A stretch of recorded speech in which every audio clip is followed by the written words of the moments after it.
from Group 7, and it's my pleasure to welcome you to our recitation. So, let's begin. Our team is comprised of 4 members. Phương Thùy, who leads us and handles video editing. Hồng Thi and Hoài Thương are in charge of conducting interview, and I will be focusing on information analysis. Now, let me introduce the subjects we are selected. Animal behavior. Specifically, the question we are Here is a story from my own observation. Animal behavior with I remember recently when I was walking in the park, I noticed that birds often came close to people in search of food. This makes me think about how our position in action affect the nature behavior of animals. Our team shared this concern, believing that observing changes in animal behavior caused by humans provide important insight. It is extremely important to discuss the impact of humans on animal behavior right now, as our interactions are reshaping the natural world. We collected the data through small interviews.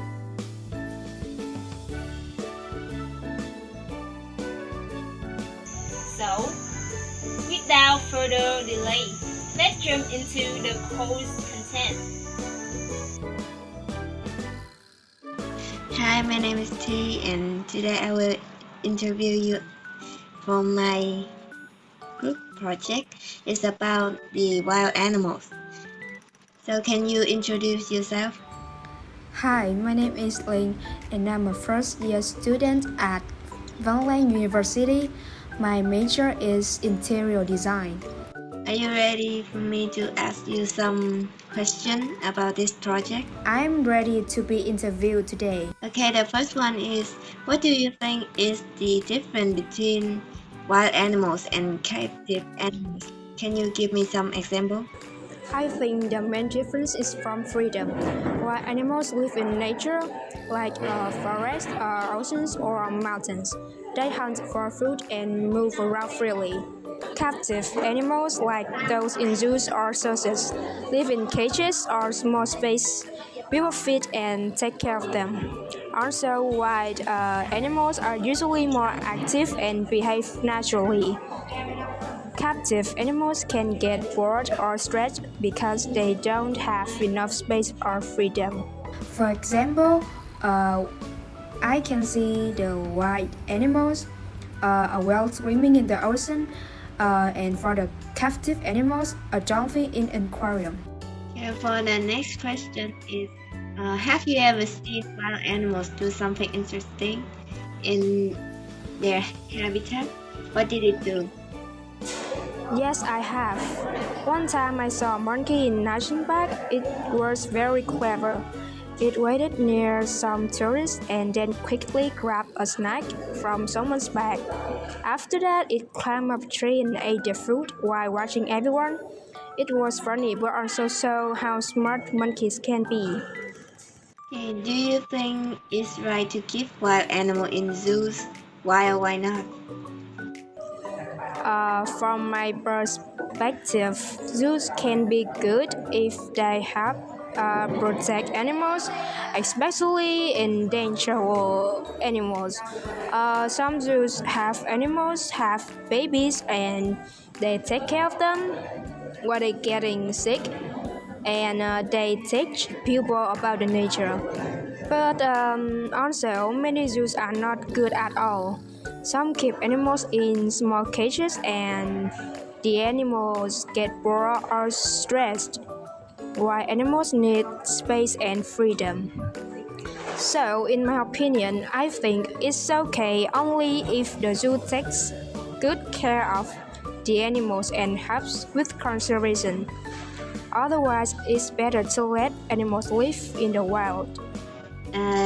In case people intervene too deeply in animal behavior in nature, what it will live and what measures need to be taken to overcome. If humans change animal behavior too much, it can cause many problems. For example, animals might forget how to hunt or find food by themselves. They may become too dependent on people, which is not good for their survival. It can also hurt the balance of nature. If one species becomes too weak or too strong, it can affect other animals and even plants. So to fix that, I think we should let the animals live freely as much as possible. People should protect their habitats but not control their actions. We can also use the cameras or research methods that don't disturb them. Education is also important, so people understand why it's better to leave the wild animals alone. What do you think is the main difference between wild animal and animal kept in captivity? I think the main difference is freedom. Wild animals live freely in nature, while captive animals are controlled by humans. In the wild, they hunt, migrate, and behave naturally, but in captivity, their behavior is limited. Have you ever seen a wild animal behaving interesting in nature? What did it do? Yes, I once saw a monkey in the forest using a rock to grab up a nut. It was surprising to see how smart it was. I didn't expect animals to do things like that. Do you believe it's ethical to keep wild animal in zoos? Why or why not? I think it depends. Zoos can protect endangered animals and how people learn about wildlife. But if the animal are kept in small spaces and don't get proper care, then it's not right. They deserve a natural life. What do you think could happen if humans interfere too much with wild behavior? How should we prevent that? If we interfere too much, animals may lose their survival instinct or become dependent on us. It can also harm the balance of nature. We should protect their habitat, observe from a distance, and support conservation programs instead of controlling their lives. In conclusion, the issue of the different behavior between wild animals and the animals who live in captivity when they are subjected to human intervention has been discussed, along with specific examples. We all see that the main difference between these two types of animals is freedom. Wild animals live freely in their natural habitats, hunting for food and moving freely, while captive animals are controlled by humans. Wild animals can exhibit intelligent and natural behavior in their environment, like using tools to find food or something like that. Keeping animals in the zoo can be both positive and negative aspect, depending on how the animals are cared for and protected, but most of them will lead to the negative effect on their behavior. We have completed an interview and collected information from the answer, from which we proposed the following solution.